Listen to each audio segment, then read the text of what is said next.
Hello everyone. Today we are here to record our presentation. So we choose a case study of digital marketing ethics. Regarding this, we choose a topic of combating manipulative advertising and empowering UK consumer. So let's meet the team. I'm Bismar Razak and they are my group members Ahad Islam, MD Imdadul Haq and Akash Heather. Without wasting our time, let's move on the presentation.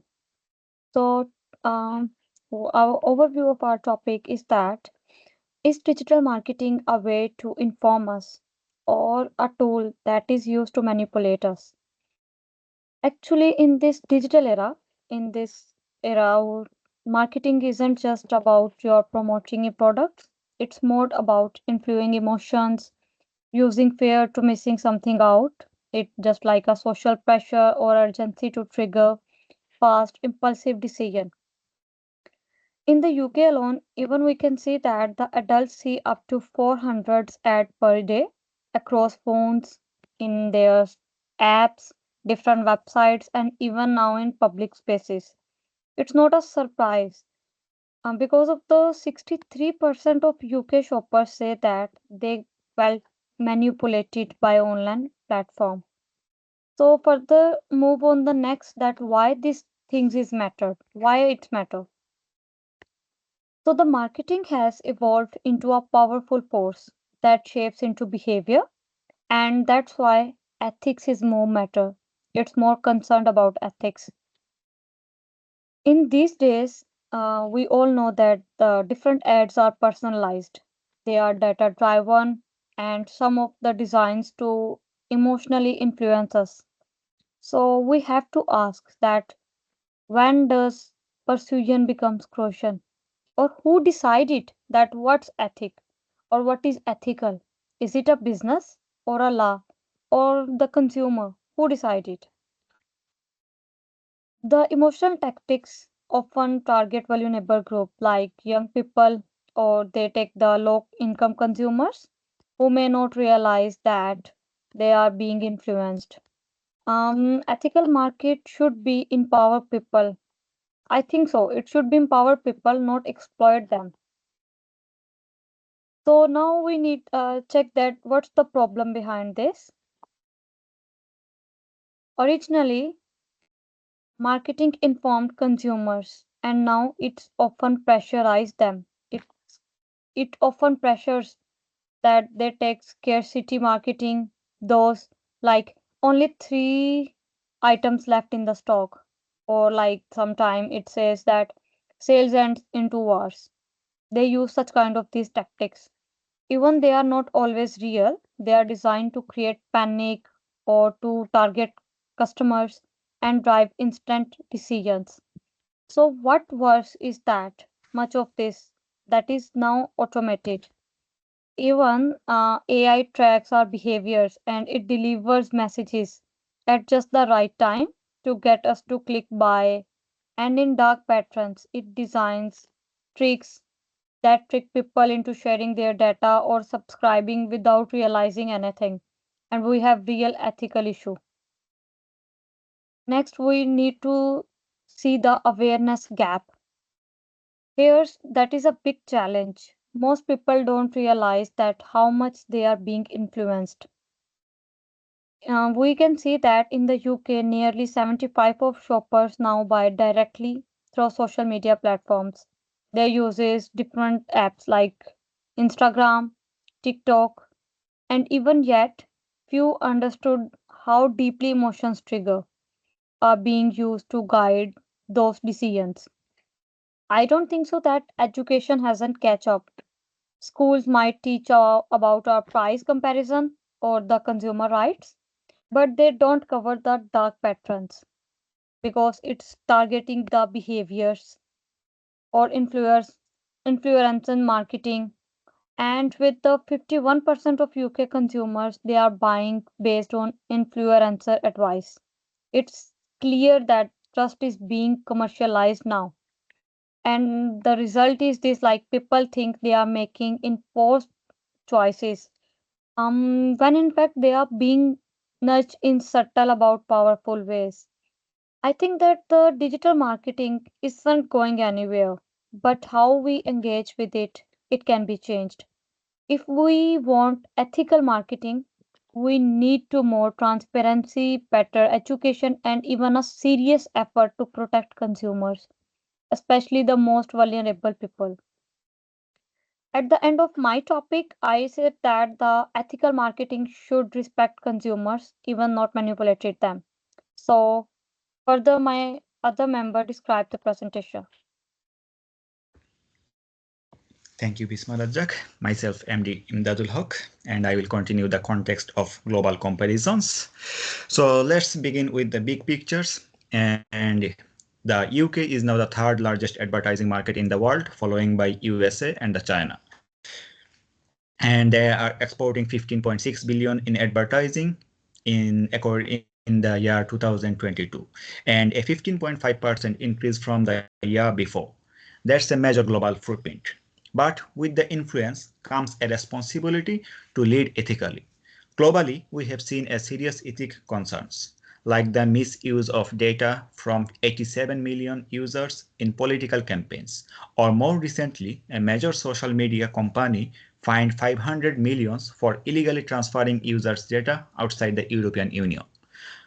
On the flip side, some countries are setting strong examples. Just for an example, Finland teaches media literacy from a young age, giving students tools to spot manipulation online. The European Union's Digital Services Act now is effective and requires transparency from big platforms and how ads are targeted and how algorithms operate. These global shifts sends a clear message. If the UK wants to remain a leader, it must also lead ethically. And on the next slide, the theoretical framework, to the beginning, I can say that to judge what's ethical in digital marketing, we can look to our four ethical frameworks that we used in our work. First one is utilitarianism. From the thinkers like Bentham and Mill is about outcomes. For an example, urgency pops up or AI targeting might drive sales, but they also tap into emotional vulnerabilities, particularly among the young or economically disadvantaged. So effectiveness doesn't automatically equal ethical. On the next one, we use the deontological ethics. From Kant, he says that some actions are just wrong, regardless of the result. Hiding subscription terms or using false urgency. These tactics violate basic ethical duties even if they bring a profit. And the next one, we have used the stakeholder theory by Edward Freeman. And this says that companies must think beyond the shareholders. Customers, employees, and society all are equally matters. Decisive users, especially vulnerable ones, break the trust marketers owe to these stakeholders. And the final one is the normative ethical decision making models. And it's evaluate that actions based on long-term consequences, stakeholder impacts, and fairness. Most manipulative tactics fail here because they sacrifice integrity for short-term wins. And I think that these aren't just theories, they all help us analyze real-world example. And on the next slide, it's about the dark patterns in action. Let's dig into these dark patterns. Common examples include hidden cost at checkouts, auto-enrollment after free trials, false scarcity alerts, and pre-ticked boxes for service users didn't ask for. Just for an example, a few days back, I also just did that auto-enrollment after free trials, and I found that if I didn't cancel my subscription, they will charge me a huge amount of money after the 48 hours. So I had to contact with the head office and I have to cancel my subscriptions emergency. And a 2019 academic study found that over 1,800 dark patterns across 11,000 shopping websites. So it's a huge number. And they are still common, especially in the UK where regulation hasn't caught up. These tactics particularly affects vulnerable groups like young people, the elderly, or those less familiar with the digital tools, making it harder for them to resist or even recognize manipulation. If we want truly ethical digital marketing, we have to address this design choice head on. On the next slide, we have the Red Bull case study. the real-life manipulation example. Red Bull's famous slogan, everyone grew up with, heard that Red Bull gives you wings, landed them in legal trouble, and a lawsuit claimed the brand misled consumers into thinking the drink improved physical or mental performance without scientific proof. There is no proof even on the scientific field.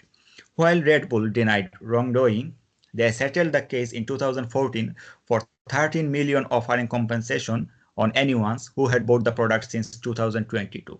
And this case highlights a key point that even well-known brands can cross ethical lines if their claims aren't sustained. And when that happens, it's not just trust that are losing, it can have legal and financial consequences too.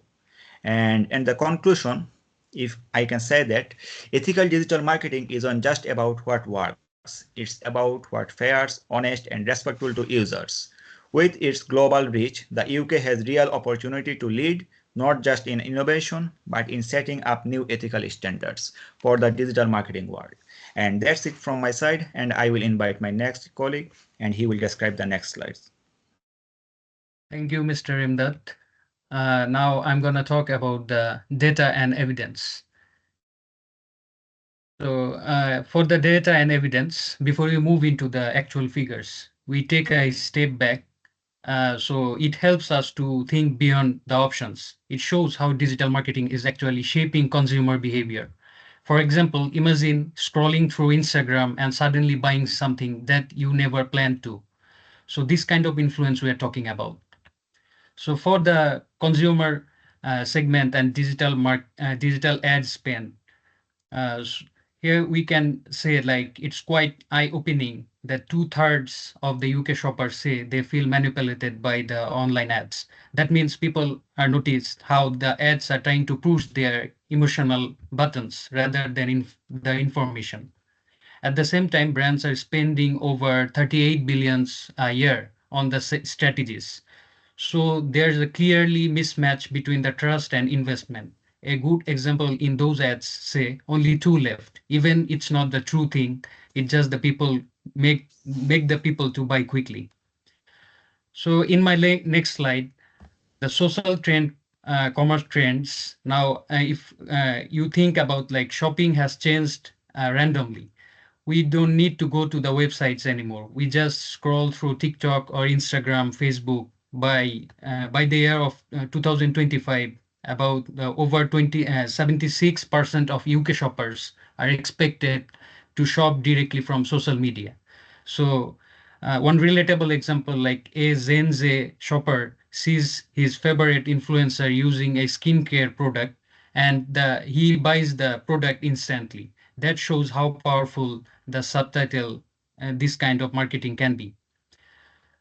So for the interpretation, quantitative focus. So if we go to the next slide, for our quantitative focus, if we look the urgency that social media prove on the top tactics used by the marketers, they follow the logic of it, like if it sells, it's fine, which is more about like profit than ethics. For example, website often shows pop-up like someone just bought this item just now, even if no one did that, just to pressure us to buy that product. These strategies are efficient but ethically questionable, especially when they target emotions over reasoning. So in my last slide, I would like to talk about like the qualitative focus. So in this one more human level, many people say they left tricked after a purchase. It's like there is some after the purchase there raises some hidden cost or pre-tick boxes, or which is very frustrating. A common one that is free trial that quietly turns into a paid subscription. So even for in my life, I also experienced the same thing. So I can relate it to me also. And the people who are most affected in this, usually the one who is less experienced in the online, like the older adults and the younger ones. So it's not about being clever with marketing. It's about being fair and respectable to the customers. So that's all from my side. Now I would like to request Mr. Akash to continue. Yeah, thank you very much. So, myself, Akash Hadar, I will represent you about recommendation of the consumer organization. So, first is we have to develop an interactive online ad literary tool. This would be a free, engaging, and platform where user can learn to identify manipulative tactics common found in digital ads by using real-world ad examples, short quizzes, and interactive challenges. So in the second one, we have to launch a recognize the red flag campaign. This should run across social media platforms like TikTok, Instagram, and YouTube, where consumer, particularly younger people, spend a lot of their time. So campaign would be feature short and relatable videos by explain how the emotional factors such as FOMO, urgency, and influencer promotion are used to influence decision. In the final one, like the organization should also issue the monthly ad alert newsletter. These emails would highlight misleading and or banned ads, especially highlighting those flagged by regulator like ASA. Each alert could briefly explain why the ad was problematic and provide simple advice on how to avoid similar manipulation and simple advice on how to avoid keep the audience for informed, alert, and empowered. So in my next slide, recommendation for the consumer organization. So the first is to we have to certify transport advertised through a consumer approved ad honesty badge. This badge would be awarded by a companies that follow clear ethical and advertising practices such as avoiding dark patterns like disclosing and a simple visual cue when shopping, helping them support brands and respect their autonomy. The second one is second recommendation is to develop a browser extension called why you saw this ad. This plug is would you show user why certain ads were targeted at them. For example, based on their browsing history, like if I search this item like I want to buy a trouser, they on the whenever I open the Chrome, it show me the same thing. So for in the final one, the organization could host virtual workshop on emotional spending. These live session would focus on common physical and lifestyle envy for influencer or pressure created by countdown in timers. So in together these innovative move beyond regulation and help consume. So in conclusion, to conclude, the presentation has explored how to digital marketing in UK increasingly walking a fine line between ethically precision and manipulation. Through both data and real-world examples, we've seen the manipulation in no longer fringe concern. It's embedded in structure how digital ads are delivered and experienced. Our findings show that like 63% of UK consumers feel manipulated by e-commerce tactics, and with over like 38 billion is spent on digital ads each year. With the scale of problem, it is undeniable. We have highlighted a number of manipulator strategies now common in online marketing. This include urgency based upon only one left, fake countdown timers, social proof abuse such as like thousand bought today, hidden cost of checkout, auto enrolled boxes like assume constant influencer deceptions. So these are the things. These tactics often go unregulated and often especially harmful and groups with low advertising literacy, including young people, old adults, and low-income consumer. Over qualitative and quantitative evidence make it clear. So to solve this, we have to propose our dual strategy, education and regulation, to include ad literacy tool, awareness, comparison, and influencer transparency, ethically ad certainty, and AI. So this solution is just better ads. It's better to inform us. So we have like references. It's based on Harvard style references that are in the below. We mentioned in below. Thank you. Thank you Thank all you of very you. much. So this is our presentation, and I hope that there is no further questions that we need to describe. Thank you very much. Thank you. Thank you.